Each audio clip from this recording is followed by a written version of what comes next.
prepping for Propress, you have to sand the edge, take the roughness off so it doesn't rip the O-ring inside of the fitting. Once the end of the pipe is rounded or smoothed off, it goes right in the fitting, nice and easy. This Propress tool goes from 1/2 inch up to 2 inch, and then you can buy an adapter to go to 3. Make sure it's in the groove where it needs to be, because there ain't no second chances with this thing. Once the tool disengages, it's done. No more fluxing, no more sanding. You just stick the fitting on there, make sure the tool's lined up, squeeze the trigger. Man, this thing is nice. Boy, if some of the old-timey plumbers could see this thing, man, it'd be a different world.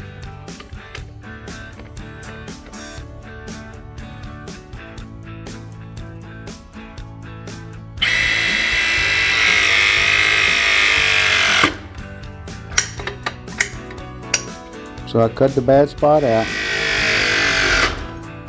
Put as much together on the ground as you can and crimp it down there, because that tool gets kind of heavy.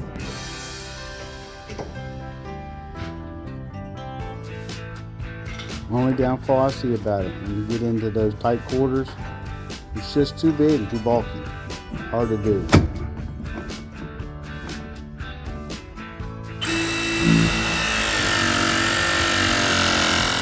But when you get to it, boy, it's quick.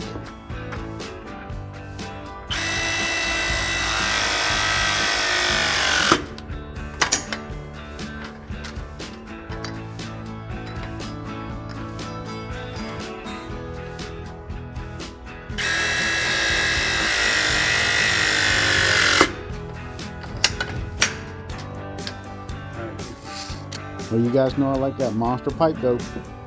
Put it where the two unions come together and also run the threads.